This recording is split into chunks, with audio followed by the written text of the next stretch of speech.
Welcome back, boys. Today we have one from Whatifalthist. The Great Wave Crashes. Let's check it out. It was January of 2020. I was in Montpellier in the south of France on my gap year. This is when we were in the early stages of the virus, as wise men call it, when it was still contained in China. I was paranoid about the virus spreading over the whole world, but I thought it was just paranoia. I would look at people on the street and wonder if they were secretly sick. A hidden monster carried in silence, spread without any parties knowing. Montpellier was also not in a good place. The Yellow Vest protests had taken over the city. I once went on a date where there was literally an explosion a block away. People looked poor and depressed. I was spending money on food faster than I was making it, and I was paranoid of running out. I walked through the Maghrebi neighborhood on my daily commute where I got into a fight, which I happily won, was pickpocketed, served rotten food, and slapped twice. The Mediterranean's chilly winters are rainy enough to be depressing, but not cold enough for the genuine snow and ice I grew up with in Pennsylvania. I strangely saw someone in a t-shirt from Franklin and Marshall College from Lancaster, PA, but they had no idea where the t-shirt came from. I say all of this, but I genuinely did love being in France in general, although those last few weeks were really depressing. I had been sick for over a week, which didn't help my ruminating, and my world had shrunk to basically the apartment I was staying at and getting food outside. I felt an ache in my body while my temperature was completely wrong. I felt like I couldn't get out of bed, which reconciled my ability to do anything except read. I had just finished reading a book on the differences in governance between the Spanish and British empires in colonial America, and how these had reflected into the futures of those societies. This was since the thing I was interested in studying at that time was the question of why America was rich while Latin America or Mexico was poor. I started to read the book The Great Wave by David Hackett Fisher when I was done with that other one. It was on my mom's recommendation, where she said it alongside his other book, Albion Seed, was one of the most important books she had ever read. My mom was obsessed with macro-political ramifications of financial systems and was studying the history of inflation as a hobby, which got her into reading a book which most people would find intensely boring. After I started this history of inflation, I became completely entranced. I finished it within 2 days. I couldn't sleep, and it was past 2 a.m. when I finished reading The Great Wave. I was in shock. Everything I had intuitively picked up in my childhood clicked together. It was so horrifying. I then knew what was going to happen next. It was like the plot of a horror movie, in which all of the horrible things which you were seeing over the story suddenly fit together. I looked outside, and the external world perfectly mapped onto what I thought intellectually. It makes sense, but the underlying theme of why it's so terrible shakes your world. You can't unsee what you know the truth to be. I went into the shower and let the reality sink in. That night, in January of 2020, was one of the most important turning points of my life. Ironically, it was a big impetus to get me to change the direction of this channel. I started finding things in my studies of anthropology which I wanted to share with the world, and I didn't see a lot of other public figures talking about it. In my gap year, I started to learn things which I felt were genuinely worth sharing. That's why I moved away from alternate history to the current content. Let me show you the story of my journey and what I think it means for the world.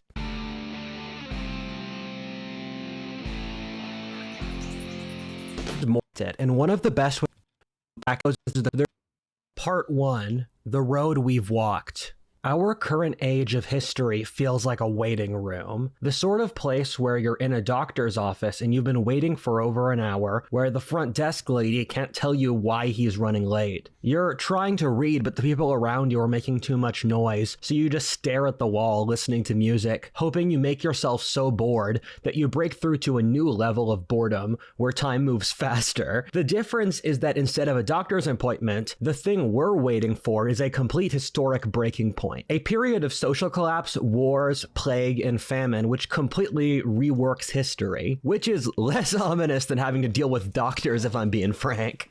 As Lenin said, there are decades in which nothing happens and moments in which decades of history crash together. I've known about the waiting room since I was in high school. I could pick on an intuitive basis that the current order was broken. I worked as a janitor and paper pusher at my mom's brewery in high school. I talked to the other employees and picked up from their grumblings that the job market and cost of living was garbage, and not even getting better. When I was in high school, it was normal for kids to work over 13 hours a day by certain proxies. You had 8 hours of class, 3 hours of homework, and over 2 hours of sports. I saw my classmates get completely burnt out, bragging about how little sleep they got. All the adults around me said that this was to go to college and then get a job, but I knew of no one who was really getting those good jobs. I was pretty dissatisfied in high school, barely passing freshman year, although I picked up my grades over time. I could pick up intuitively everyone was screwed, but I didn't have the words to articulate it. When I was in high school, I had an intuitive sense that everything was going to fall apart. There was a period when I was 16 when I had 2 weeks of stabbing pains in my stomach, where I knew that something was wrong, but again, I couldn't articulate it. Then in 2016 to 2020 was when the world officially started to come apart.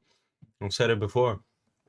It's like GDP goes up, but the people's well-being and the just in general life enjoyment crashes, bro.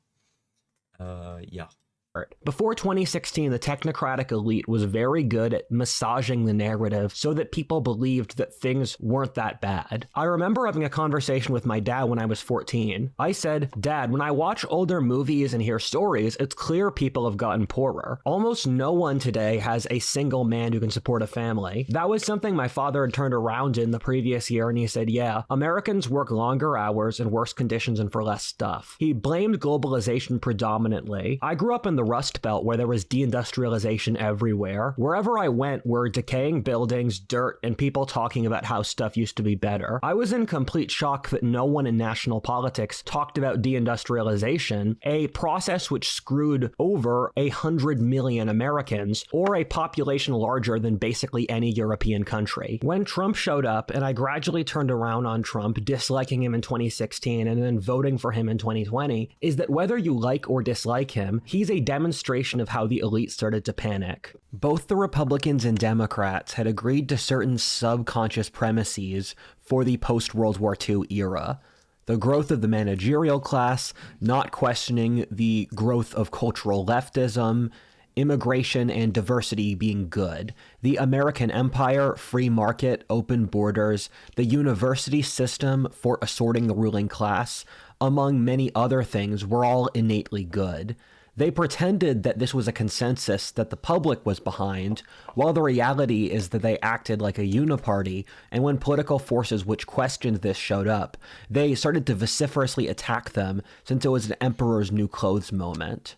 Both his allies and enemies agree that Trump is an enemy of the establishment. Afterwards, in 2020, another domino fell, the virus being another obvious example. China closed itself off to the Western world. The Summer of Love, which is the new colloquial term for the post-George Floyd events, was a real turning point in my life, given that I saw so many people I trusted and cared about posting legitimately incredibly unhinged stuff. People were saying stuff casually, like destroying property was moral, that we needed financial retransfers across races, that the entire social and economic and cultural world could only talk about leftism. Things that would legitimately destroy society were pushed, and if you were against this, you were a demon. If you were against madness, you were treated as a complete social pariah. The Summer of Love was the real trigger point for me in realizing the older order was doomed, and it was just a matter of time. I process my consciousness through music and that I think through sound. I remember in the fall of 20, thinking about how I knew that the current world I lived in would no longer exist in a few years. I knew that whatever would come next would be so strange as to be impossible to predict. I knew that I didn't know what was going to happen next. I listened to the song TikTok by Mabel and Clean Bandit as mentally symbolic to me of the current mental order and what it stood for. I saw the Japanese song Senbon Zakura as symbolic of the new coming insanity. I know that this stuff is objectively silly, but if we can't have silly stuff as the world's going to hell, what can we have? I went to college for a semester in the fall of 2020 in rural Maine, and I saw the peace around me as a false illusion of a world really on fire. The fire had already started, we just wouldn't notice since it started rupturing the foundations of the house. When I dropped out of school a semester later and moved to Mexico as the channel took off, I knew I was entering a world where anything could happen, a place where you'd have to keep your eyes open. 4 years have passed since then and I haven't been disappointed. I was accurate in predicting that what would happen 11 would be stranger than what I could have ever predicted. I like to say that the universe has given us more warning shots that shit's out to hit the fan than we could ever ask for. The wars in Armenia, Burma, Israel, or Ukraine, President Trump being nearly assassinated twice, the change in presidential campaigns last second for the Democrats as their old leader is a dotard and a fool. China has cut itself off from the world, turning authoritarian while Russia has done the same. Brazil has turned into a pseudo-dictatorship, cutting out Twitter. Britain has turned authoritarian, cutting out dissent. Nearly every country in the world seems desperate. I ask you guys this question. If the world were to go to total hell, what would it look like? If you lived in the 50s and were writing a sci-fi novel about a dystopian world where you see mass political and social revolutions, wouldn't it look a lot like now? I joke that the world we live in is what it would look like if someone tried to write a science fiction novel about putting Blade Runner in the 1600s. You combine the godlike technology, AI, megacorporations, ability to colonize Mars, genetically engineered viruses with the witch burnings, mass inequality, proxy wars, religious wars, heresy, mercenaries, and revolutions. It's just that cyberpunk John Smith is way more badass than the reality we live in. One of my friends likes to say that society is a dystopia in which the boring Karens won and restructured the world and Western civilization in their image. We're way more lame than any dystopias like 1984, Brave New World, or The Handmaid's Tale. The ugly, monotonous gaslighting is a dystopia in its own right. I'm known for the prediction that America will start seeing blood on the streets within the next election. I say these things so you know I'm not a charlatan. I'm giving you a clear prediction with a time frame so I can be proven wrong. If I turn out to be wrong, then I will take responsibility for doing so. I wondered to myself, Rudyard, if things continue to get worse and you know a war is coming, how will you deal with it? The short answer is that after a long period of grieving and coming to terms with this reality, I'm largely chilling now. Anticipation is often worse than the suffering itself. This was a long story to convey the point that so far I feel vindicated from the idea I had at the start of this story, that 4 years ago I sensed that the Great Wave was about to crash. The events of the last 4 years have behaved in a manner realistic to how I would have written a timeline where the Great Wave is about to crash. I'm sitting on the porch looking at the shore, waiting to see the tide pull back beyond the point where it should. The birds aren't singing anymore and the animals aren't burrowing. I could still be wrong and accept that. Now I'm going to stop leaving you all in anticipation. What is the Great Wave? Part 2. The Great Wave. The first author who teased out the Great Wave was Fernand Braudel. Fernand Braudel is an important enough author in himself that I should probably give some backstory just for cultural literacy. He's possibly the most influential historian of the 20th century. He fits in with that era's obsession, driven by Marxist underlying principles for economic data and statistics, as opposed to the 19th century's epic great man history. After the 1960s, writing grand narratives became taboo and historians had to study the economic condition of women weavers of 14th century Ghent. Fernand Braudel started out that trend, but it was based when he did it. Fernand Braudel was a French dissident who was captured by the Nazis. He wrote his 2,000-page masterpiece on the society of the Mediterranean in the late 16th century in his head in a Nazi work camp. Fernand Braudel's thing was daily life and the cost of living. He would have his grad students read thousands of letters and primary sources to compile the prices of essentials across world history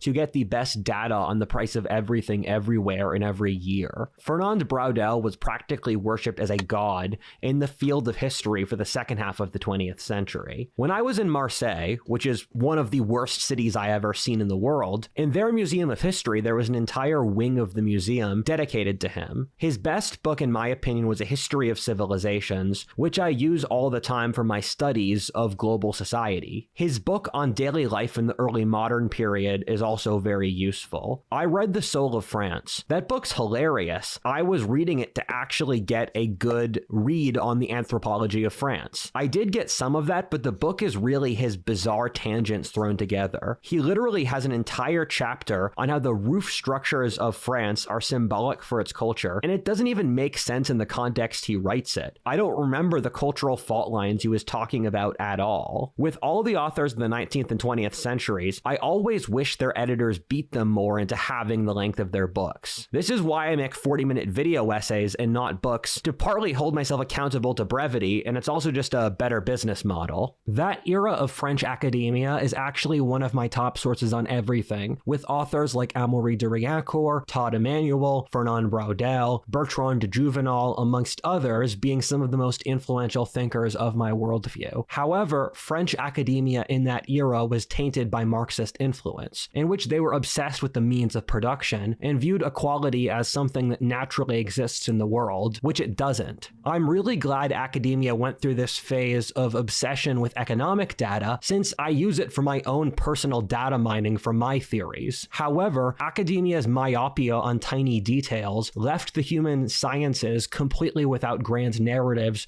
which could explain the world. This has led to a meaning crisis in which the public has no idea what to believe or how to orient themselves in the world. It also allows the patent absurdities which we believe as a society, like printing infinite money, won't have consequences, or that a man can be a woman. Watch this channel's latest video if you want to hear more about academia's great lie in the 20th century. However, from all of this, Fernand Braudel noticed that there were rhythmic inflation patterns over history. These were all very closely correlated with revolutions. He noticed that the Western world experienced revolutions roughly every 250 years. Examples of this were the French Revolution or the revolutions of 1848. Before then, the religious wars which rocked across Europe in the 1600s, which killed a third of the continent's population. Before then, the Black Death, which killed half of Eurasia's population. Fernand Braudel made a passing remark to this, saying that there was a clear correlation here that he didn't have the time or energy to get into, in which he said that at the start of the 21st century, he would expect this pattern to see another wave of conflicts like this. The irony is that a bunch of different authors predicted the same thing. One of the worst written books I've read in my life was Long Cycles by Goldstein. For so much of academic writing, I want to scream at the author, write this like you're talking to a human being,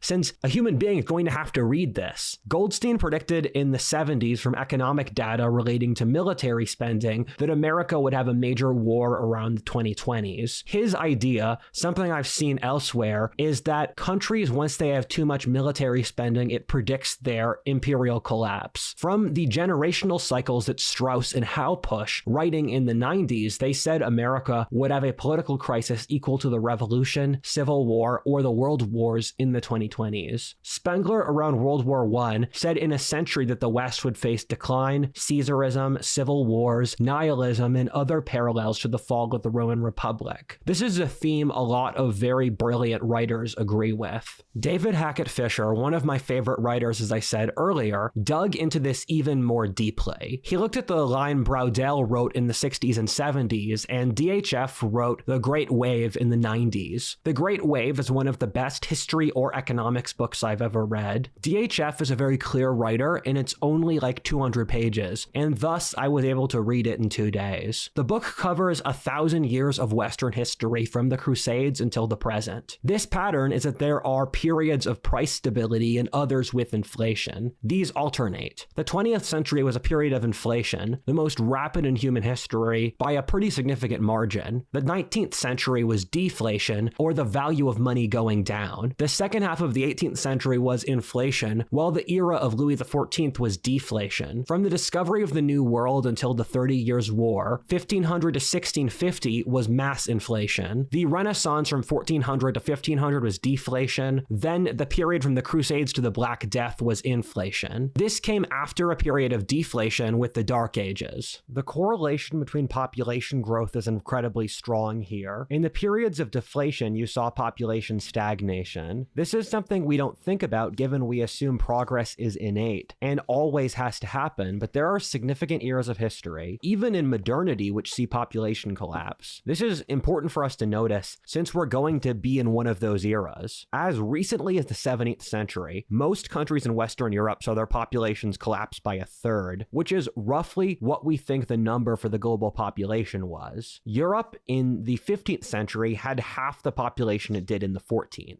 The exception to this correlation between population growth and inflation is the 19th century, where from the period between the American Revolution and World War I saw very little inflation, while the world's population skyrocketed included since it also saw the Industrial Revolution. You see, inflation isn't a pure proxy for population growth. It's really resource scarcity per person. Thus, the 19th century saw productivity gains that were rapid enough to offset the population growth, which through equilibrium attained a result like population stagnation. We also see the principle that population growth drives inflation since after World War I, there was a concerted effort by the Western governments to move back onto a gold standard and get rid of said inflation. This is something that horribly backfired in that the gold standard hobbled their economies from growing. Every major regime of the 20th century realized the maintenance of a gold standard was strategically impossible in an ecosystem growing that fast. This is since in a population that's growing, you need to increase the money supply in order to create a proxy for the whole scale of the ecosystem's growth. It's similar to how when the US's population expanded from 6 million at the time of the American War for Independence to 300 million today, the ratio of senators or congressional representatives per person balloons due to the ecosystem expanding so rapidly. DHF consistently found a series of patterns. One is that for the economies with stagnating populations, you saw stagnating real estate, social stability, low inequality, and rationalistic ideologies. Examples of this include the Victorian era, the Enlightenment, and the Renaissance. Those historic eras come with certain emotional connotations for reasons. Meanwhile, the eras of increasing inflation saw the opposite trends. On the positive side, these tended to be eras of growing commercialization, literacy, culture, and complexity. On the other side, they ended in horrifying crises like the Black Death, the 30 Years' War, and the French Revolution. However, in order to explain this, let's get to another author who was able to create a mathematical system to explain the causal mechanism that this works through, which in turn was able to predict these crises. Part 3. Secular Cycles.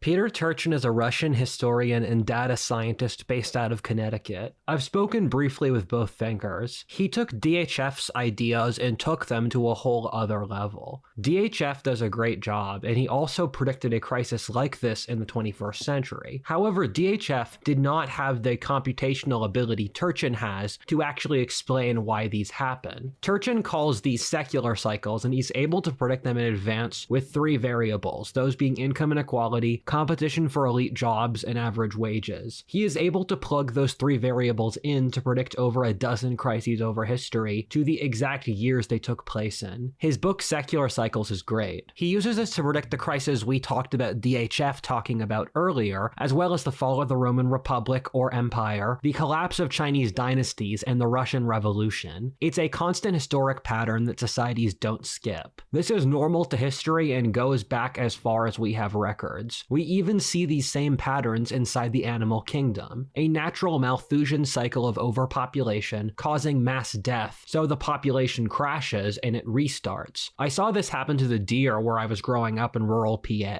We had way too many of them, and then they started having deer plagues and famines as they ate up the whole forest before their population crashed. When I was growing up, there were 20 million deer in the state of Pennsylvania and 13 million people, so it was sheer overpopulation. Turchin in 2010 said from all the economic data he was looking at that America would face this sort of crisis in the 2020s. He was confident enough, he wrote a whole book on this called The Ages of Discord, where he uses a variety of different metrics between average height, family formation, employment, average wages, cost of living, and stuff as odd as average age of marriage or sleep time to create proxies for what he calls the misery index. He wrote at the time that the quality of life for the average American had gotten worse exponentially and would keep crashing. I found personally from looking at the historic and anthropological data that when the average age of marriage gets above 28, you're going to have a major war historically. We're at past age 30 now. This is since humans are animals first and rational later. Thus, when mating gets too difficult, we burn society down in order to get a better shot. This makes sense in retrospect, and the idea that our society denies this, once you think about it, is legitimately insane. The idea of historic cycles of the rise and fall fall of states, driven off certain patterns, is something historic authors like Ibn Khaldun, Simichian, Machiavelli, Herodotus, Aristotle, or Polybius talk about. This was just widely acknowledged to be completely correct over history. Our society's main argument against it is, but it's different this time. When you press people, they tend to not really have an argument for why it's actually different this time. We're disagreeing with thousands of years of history because the vibe isn't right. However, historically, these cycles... Yeah, I mean, if you disagree, I hear what he's saying. It's like if too many people don't have the shot to reproduce, of course people gonna be angry and start. I mean, throughout history, fucking burn down everything to have a shot at reproducing. So now it's getting increasingly difficult here in the West, or in the modern world, I should say. Cycles always hit roughly every 250 isn't right. However, historically, these cycles always hit roughly every 250 years. With Turchin, the way this works is that, as Aristotle said, everything naturally creates its own end. Thus, an era of peace naturally results in a growth of the population. As the population increases, the leverage of the average worker decreases. When you have more workers competing for the same job, wages get worse. What this in turn means is that inequality skyrockets as this leverage gets taken in by capital. Our era of history is one of the most extreme examples of this, in which the world in general went from one of the lowest rates of inequality ever after World War II to one of the highest ever in history now. It's crazy that this happened in the background without people noticing, but it's one of the fastest, biggest, and most important economic changes ever in human history. Inequality raises the water for everyone. As inequality increases, it pushes most people into de facto poverty.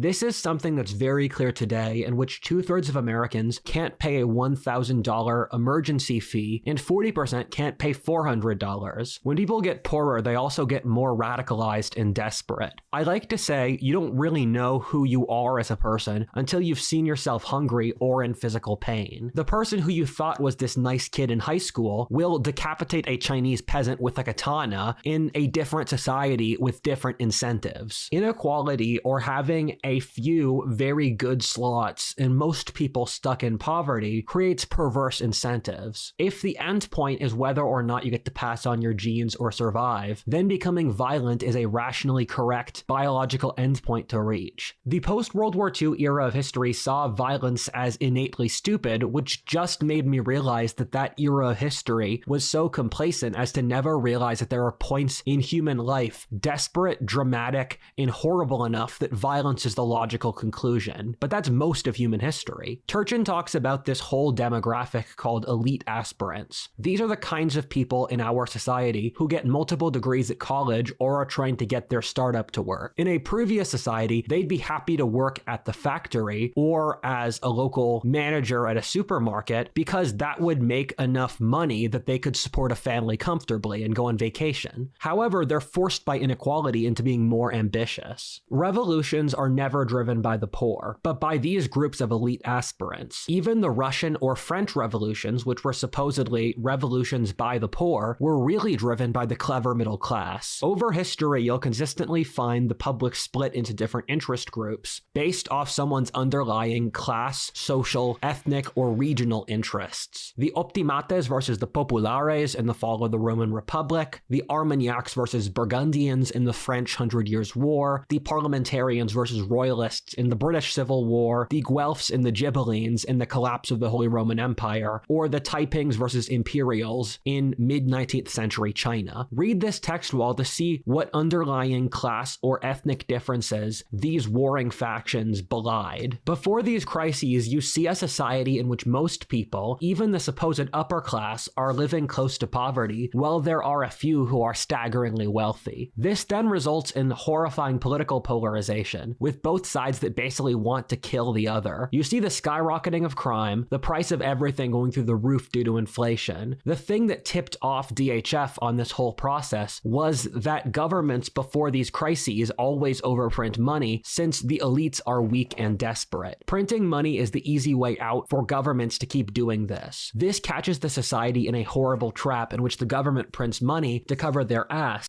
and then this results in the cost of living going up for normal people people whom inflation hits the hardest. This makes the government more desperate and the cycle keeps going. Two of the ticks I didn't see in 2020, which made me question the Great Wave, is firstly that the inflation wasn't that bad then. We've since solved that. Secondly, before these crises, the cost of living skyrockets. Stuff like rent, the price of food, or oil goes through the roof. The public has to be pushed into abject poverty before they rebel. Again, you could say that we solved that too. One of the scariest things I look at is that the average American picked up savings during the virus, which they've since spent. The average American is careening very close to bankruptcy right before the election. Doesn't that freak anyone else out? When we look at these crises, the number one thing which results in the nation hitting a tipping point is a budget crisis. Examples of wars starting like this are the French Revolution, France's civil wars in the 16th and 14th century, or the English Civil War. In each case, the state's debts get so enormous that they can't be repaid. One side says screw it when the other side wants to keep growing the debt. This then causes the state to split apart when the other side wants to keep growing the debt. This then causes the state to split apart into two factions, which each claim to be the true government since they don't condone the other side's government. The second issue is a transfer of power,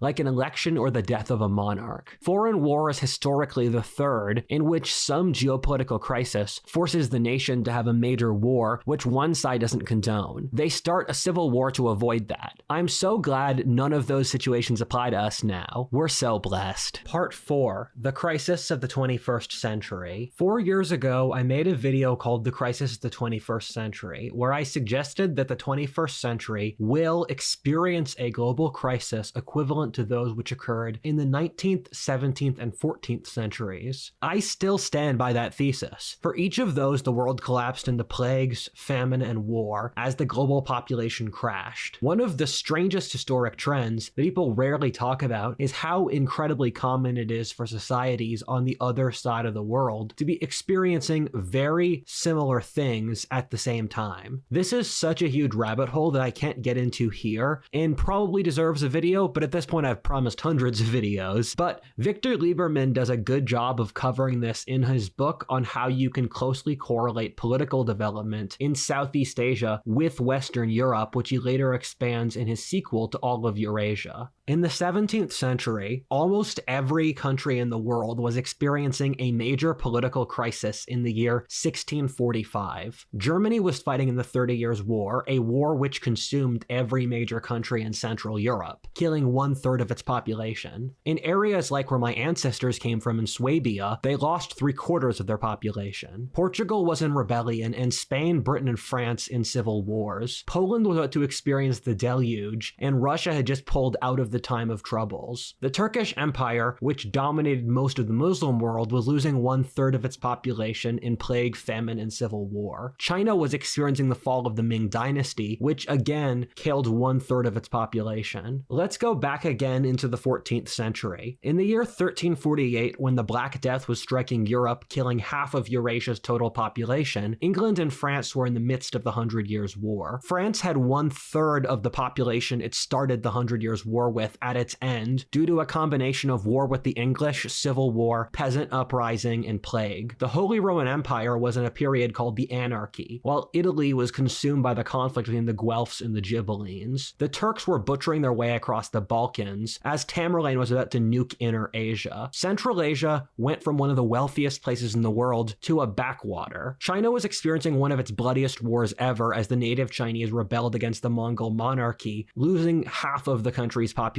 at least. If we want to go back even more recently, the crisis of the 19th century is one that broke out sporadically across the world in a different time frame, with manifesting in Eastern Europe with World War I, in Western Europe with France and the Napoleonic revolutions, and you can see little details, or not so little, where the famine of 1876 killed over 70 million people, or more than World War II, due to famine in Brazil, India, China, and Africa. Africa. In the mid-19th century, China had the third bloodiest war in history, killing over 20 million people, called the Taiping Rebellion. So this can happen incredibly recently, although the crisis of the 19th century was offset by the Industrial Revolution, even though I think we're way past that point for our society, where this crisis has to hit because everything that would lead up to it is already at its worst point. We can see here that global politics is in a closer sync than I think most people would believe. This is something that goes back pretty far. The Axial Age occurred at the same time, where Lao Tzu, Confucius, Buddha, and Socrates lived around 500 BC, when the major Eurasian civilizations saw a philosophic or religious breakthrough at the same time. The Roman Empire fell at the same time as the Han Dynasty, with the Trans-Eurasian Dark Age. The Bronze Age Dark Age also occurred at the same time across Eurasia, with civilizational collapses around 1100 BC in Greece, the Middle East, India, and China at the same time. While we look at the world today, we can see a planet where the Great Wave is about to crash. We can see political chaos and desperation in China, Russia, Europe, America, Brazil, or South Africa. I was watching documentaries about employment and found that in South Korea,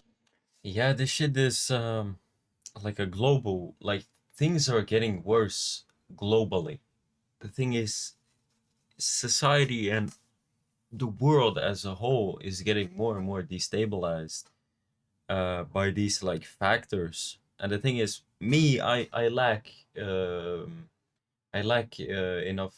like I lack knowledge to fully like explain it to you boys. But um, the thing is, I kind of picked up on this shit intuitively. But yeah. China, Malaysia, Europe, Japan, Russia, America, and Canada had all made documentaries in the last year about the employment and cost of living crisis. In each documentary, the tone was desperate, where they were talking about how young people were completely screwed. And if the state media is saying that, you know it's really bad. The whole planet is living through. Yeah, if the state media is saying that shit, I mean, yeah, I just like it's insane to me how it's like I'm in the West here in Norway, and it's like things are bad here, and then things are bad in Canada and America. Things are bad in China. Things are bad in Japan. Things are bad in Korea. It's like, brother, this is what happened. Is like it's such a like globalized like community of this garbage, and like fuck. Through an enormous crisis at the same time now. The same trends. We're just waiting for something bad to happen, and if things are gonna be bad, you have to kind of see it and adapt, see what you can do. You know, if things go like horrendously bad, wouldn't you rather be in like a, I don't know, small little like farming village with a small population? Sounds definitely safer. Overseas, you know, you can be in like, I don't know, Poland, Romania. I could maybe go to up north. North, there's like there's like nothing up there, straight up. People live far from each other, and you have to stay physically safe. So you have to be able to physically defend yourself. So if you're not already going to the gym or learning how to fight, things are gonna be difficult. No, but people like just kind of refuse to accept this is reality. They're just like, what? No, we're going towards fucking utopia. What are you talking about? Things are gonna be perfect. We just need to push a little bit more in this political thing or this fucking environmental thing, and then one day we're just gonna boom. One day, bang, we're gonna be in utopia. We're gonna be in paradise, and it's like, ah, fuck no. I saw that thing. We've checked this out. We've checked this shit out before about like the fertility rate, marriage, all this shit. The giant chasm that is growing and getting worse between men and women. Like the political chasm, and like I don't know. Turchin sees in America are in play across the world in different forms. It should be interesting to see how the same underlying trends can manifest across the planet. What we see with these crises is that they're staggered over a 70-year period. For example, having the French Revolution in 1790 and 1850, Russia having revolutions in 1920 and 1990, England in 1420 and 1490, Rome in 100 BC and 30 BC. What this suggests is that America will have a civil war in the 2020s and then another one by the end of this century. It should be interesting to see what the politics look like a century from now. I hope I live to see that long, but also I don't want to be responsible for dealing with it. Can't a man die in peace? This is pretty daunting, but at the same time, why not live through some madness? When we watch movies, they're about insane situations like ours. Lord of the Rings, Star Wars, or anything else you find exciting is set in insane times like this. Keep in mind, only 1/3 of the population dies consistently, which suggests there's a 2/3 chance you survive, which isn't that bad, not gonna lie. You guys tend to be smart young men. That's one of the better demographics to survive in. My family has pretty good records of what my ancestors were doing pretty far back. I've heard that's a Celtic thing, but I know what they were doing during the US Civil War, some in the Revolution, and we even traced an ancestor with William the Conqueror, who was the Lord of Dol de Bretagne. And I don't know much about my family history, but all I know is like what way back somewhere I had like a family member. He was like a tank driver. So he drove the tanks in some kind of war. That's all I know.